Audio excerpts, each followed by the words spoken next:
Continua internada em estado grave a mulher baleada na noite de domingo em Lages por um policial. O caso está sendo investigado e os depoimentos devem ser colhidos nos próximos dias. Desmanche de veículos é descoberto em operação policial no meio oeste. No local havia veículo com registro de furto no Rio Grande do Sul. De olho no tempo, a chuva que persiste em Santa Catarina deve ficar ainda mais intensa. Há risco de alagamentos e desmoronamentos. E ainda crescimento em meio à instabilidade econômica. Um evento discutiu hoje na capital o empreendedorismo no estado. Medida de incentivo. Assinado hoje o projeto de lei que institui a política estadual de apoio ao cooperativismo. O setor é um dos que mais cresce em Santa Catarina. E no futebol, jogo histórico. O Chapecoense enfrenta hoje à noite o campeão da Libertadores em Buenos Aires. E os torcedores do Verdão estão otimistas.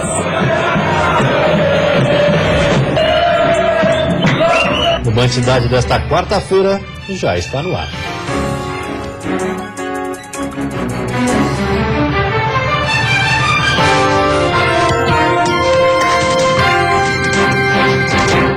Olá, boa noite.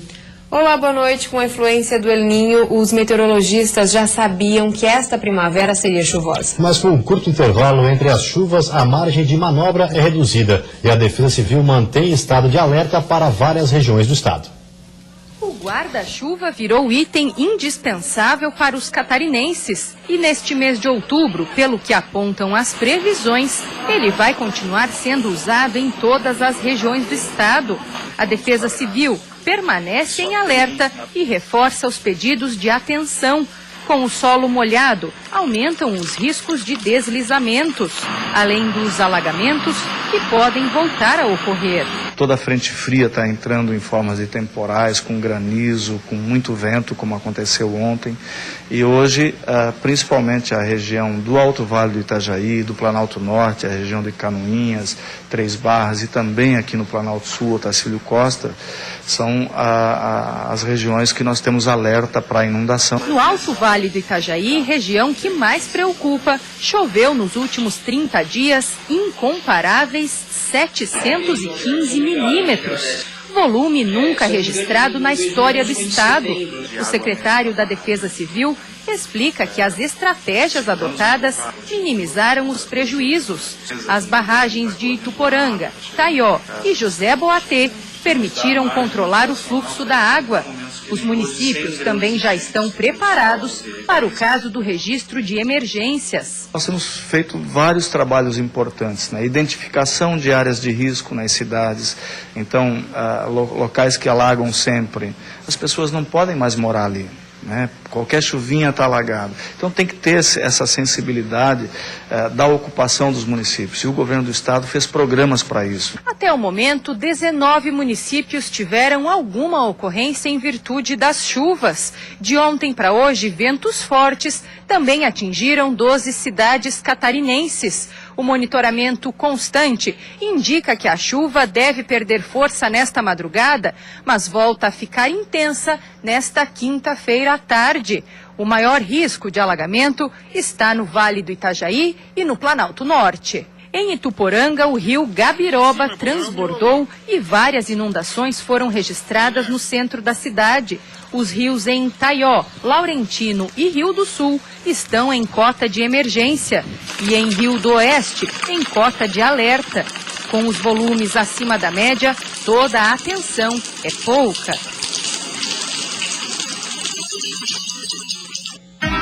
E a quinta-feira permanece chuvosa em todo o estado, com temporais e risco de rajadas de vento em algumas regiões. Portanto, fica o alerta já para amanhã para o volume de chuva no estado. Já as temperaturas ficam mais amenas. Mínima de 13 graus na Serra e na Grande Florianópolis. Já no oeste, Planalto Norte e Vale do Itajaí, a máxima não passa dos 26. No litoral sul e norte, mínima entre 15 e 17 e máxima de 22 graus. E o canal de acesso aos portos de Itajaí e Navegantes continua operando com restrições. Na manhã de hoje, 2 navios conseguiram atracar e um deixou o complexo. Sem uma dragagem urgente no rio Itajaí-Açu, a entrada de navios deve ficar ainda mais complicada. Desde o dia 9 de outubro, quando as chuvas se intensificaram no estado, o canal de acesso aos portos de Itajaí e Navegantes começou a sofrer assoreação, ou seja, a diminuição da sua profundidade.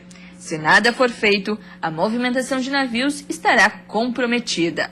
Ou as embarcações fazem a adequação da carga para não encalhar, ou a entrada pode vir a ser impedida. O tamanho dos navios autorizados também pode diminuir.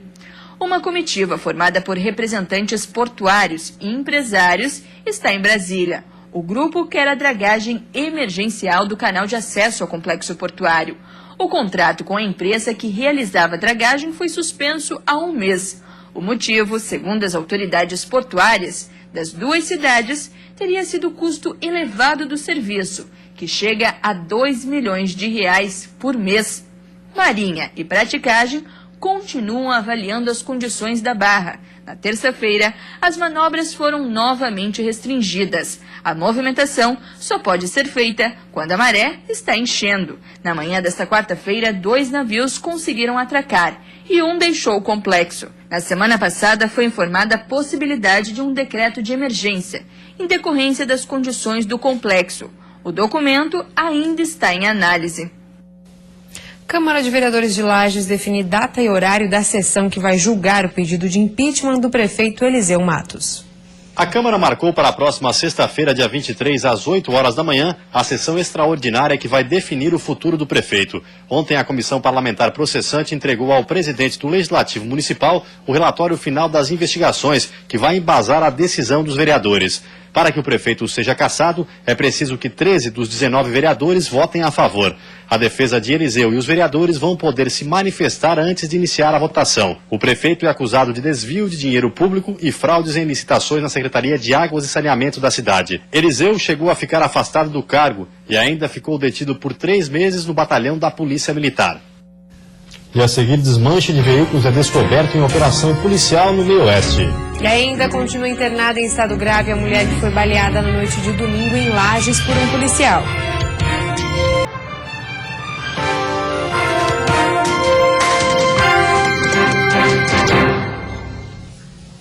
Continua internada em estado grave a mulher que foi baleada na noite de domingo em Lages por um policial. O caso está sendo investigado pela Polícia Civil e nos próximos dias pessoas devem ser intimadas a prestarem depoimento. O caso está sendo investigado pela Delegacia da Mulher. Agora, segundo o delegado, o momento é de ouvir testemunhas e juntar provas para saber o que realmente aconteceu. As pessoas que estavam no local, no dia em que Franciele da Silva Rodrigues, de 27 anos, foi baleada pelo policial, serão intimadas nos próximos dias para prestarem depoimento. A linha normal, a linha natural de investigação, oitiva de testemunhas, juntada de perícias e daí para frente o desenrolar do inquérito policial. Há uma possível reconstituição, delegado? Eventualmente que sim, nós não temos como nos pronunciar a respeito disso agora, isso é tudo muito cedo ainda para se dizer alguma coisa a respeito, para se dar alguma opinião. A arma utilizada pelo soldado também será apreendida para as investigações. Franciele ainda continua internada em estado grave no Hospital Nossa Senhora dos Prazeres. Ela foi baleada depois que um carro não parou em uma blitz e atropelou uma policial. O marido da policial, que também estava trabalhando na operação, disparou contra o veículo e acabou acertando a cabeça de Franciele, que estava em frente a uma loja de conveniência. O caso aconteceu na Avenida Presidente Vargas. O policial militar vai ficar afastado por pelo menos 30 dias. Segundo o comando, ele era novo na função e está passando por tratamento psicológico. Aqui no batalhão, o inquérito militar também foi instaurado para as investigações. A defesa do PM alega que ele agiu para que o veículo não atropelasse outras pessoas, mas sem intenção de machucar alguém. Operação da Polícia Catarinense descobre no Meio-Oeste desmanche de veículos com registro de furto no Rio Grande do Sul. Os mandados de busca e apreensão foram cumpridos em Piratuba e Ipira em operação desencadeada pelas polícias civil e militar. Foram detidos nessa operação um empresário, a esposa dele e mais um homem que foi localizado em uma chácara no interior de Ipira. Este último atua no ramo de comércio de peças. Ele seria dono de uma oficina que está sendo investigada por desmanchar veículos supostamente furtados ou roubados e já teria passagem pela polícia pelos mesmos crimes. A investigação toda se deu em relação aos roubos que vinham acontecendo de forma recorrente ali na região. Foram 5 na cidade de Piratuba e 1 na cidade de Ipira. o foco da divisão de investigação criminal eram essas ocorrências. Chegamos nesses indivíduos que receptavam e adulteravam veículos através dessa investigação. Trabalhamos em conjunto com uma equipe da divisão de furtos e roubo de veículos de São Leopoldo, no Rio Grande do Sul, e através dessas informações trocadas, nós chegamos então até parte da quadrilha que vinha agindo ali, que recebia veículos subtraídos no Rio Grande do Sul, eram clonados, eram adulterados tanto em Piratuba quanto em Ipira, e então no retorno até o Rio Grande do Sul eles faziam os assaltos ali na região de Piratuba e retornavam com os carros que eram subtraídos no momento do roubo. Pelo menos 5 locais foram vistoriados, sendo 3 em Ipira e 2 em Piratuba. O trabalho iniciou há mais de 2 semanas, quando um veículo com registro de roubo de Porto Alegre estaria sendo monitorado por um sistema de localização. Através do rastreador, foi possível saber que o carro circulava em Piratuba. Hoje nós temos 3 estados que foram alvo da quadrilha, né? E que onde foram apreendidos motores e carros: Rio Grande do Sul, Paraná e São Paulo. Esses indivíduos que efetivamente participaram dos roubos à residência em Piratuba e Ipira ainda não foram presos. E o foco da investigação se dá justamente em cima desses indivíduos. E você vai ver a seguir: o governo assina o projeto de lei que institui a política estadual de apoio ao cooperativismo. E no futebol, jogo histórico, o Chapecoense enfrenta hoje à noite o campeão da Libertadores em Buenos Aires. E os torcedores do Verdão estão otimistas.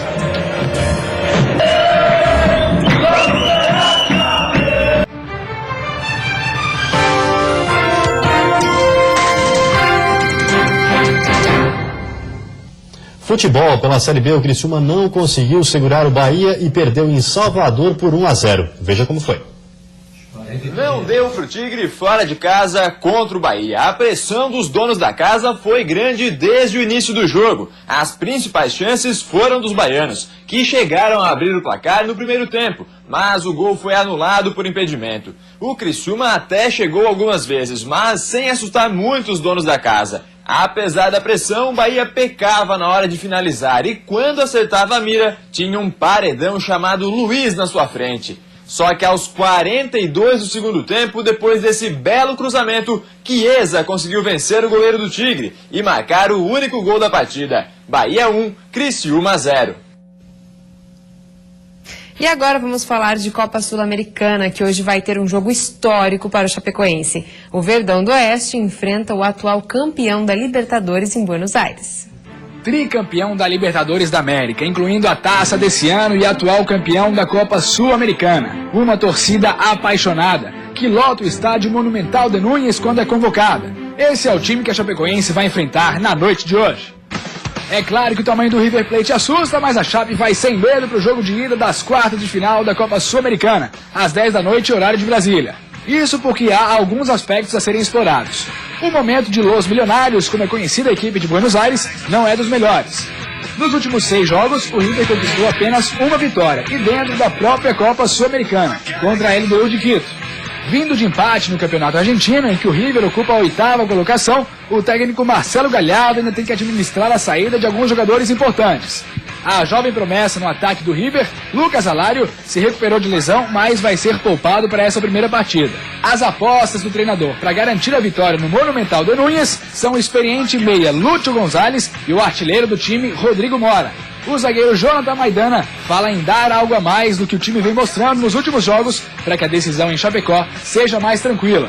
Nosotros estamos convencidos que en momentos decisivos como esto, en la Copa, cuarto de final, vamos a sacar ese plus que el equipo tiene y intentaremos hacer un buen partido para luego ir a Brasil y conseguir la clasificación a la próxima ronda, ¿no? Vai se depender do entusiasmo da torcida da Chapecoense, o River não vai ter moleza. Ontem à noite, mais um ônibus saiu de Chapecó rumo à Argentina. Antes de enfrentar as 20 horas de viagem, os torcedores se mostraram confiantes na equipe e num resultado positivo em Buenos Aires. Cerca de 200 pessoas devem assistir ao jogo, que começa logo mais às 10 horas no Monumental de Núñez. Boa sorte, então, a Chapecoense, né? E o governador do estado assinou hoje o projeto de lei que institui a política estadual de apoio ao cooperativismo. O setor é um dos que mais cresce no estado.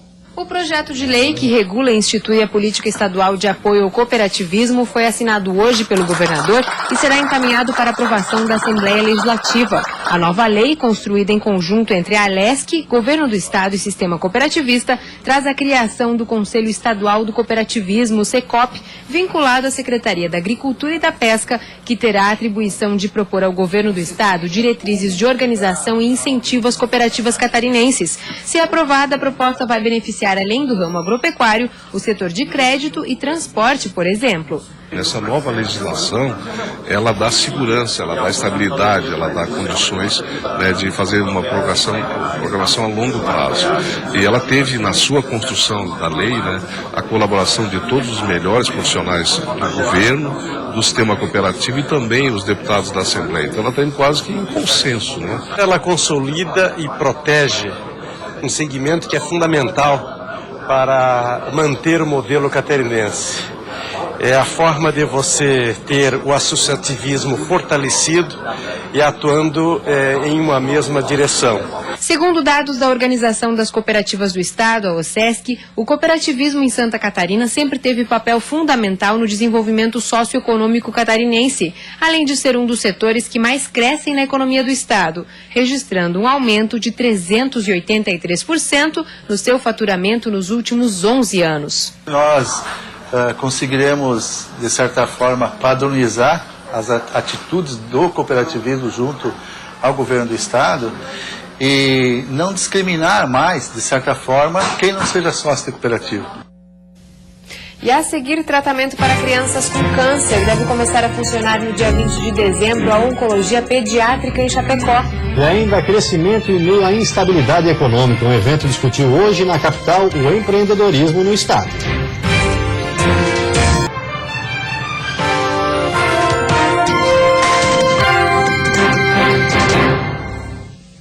Deve começar a funcionar no dia 20 de dezembro a Oncologia Pediátrica em Chapecó. O serviço vai beneficiar pacientes de mais de 100 municípios do oeste e meio-oeste catarinense.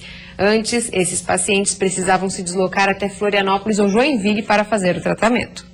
As palmas do pequeno Vitor, de 3 anos, é de comemoração. Ele e a família estão aliviados, porque agora Chapecó vai ter o tratamento em oncologia pediátrica. Com 11 meses, Vitor foi diagnosticado com um tumor em um dos testículos. A partir daí, a batalha pelo tratamento iniciou em Florianópolis e Chapecó, com a quimioterapia e a radioterapia.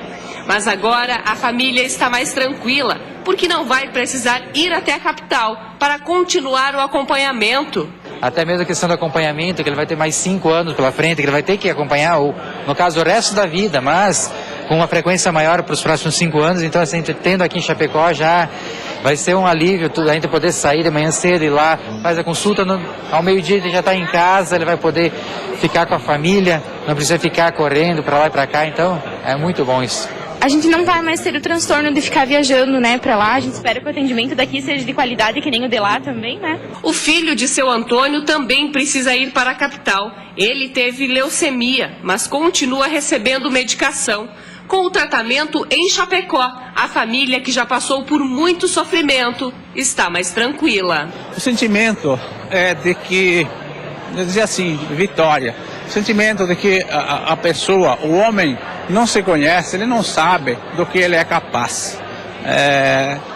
Enquanto existir um sopro, tudo vale a pena. São cerca de 20 pacientes somente de Chapecó que precisavam se deslocar até Florianópolis, mas agora eles vão poder ser tratados no oeste do estado, com a mesma estrutura da capital. Essas crianças já estão no tratamento em Florianópolis. Você não pode simplesmente retirá-las de lá e trazê-las para cá. Então a médica começa agora, faz todo o período de transição com as famílias, com as crianças, acompanhando o tratamento para que essa transição aconteça da melhor maneira possível. Todo o tratamento vai iniciar no dia 20 de dezembro e será disponibilizado por uma equipe de profissionais no Hospital da Criança em Chapecó. Dá um melhor conforto para as nossas crianças de Chapecó e da grande região, desde Dionísio Cerqueira até Curitibanos.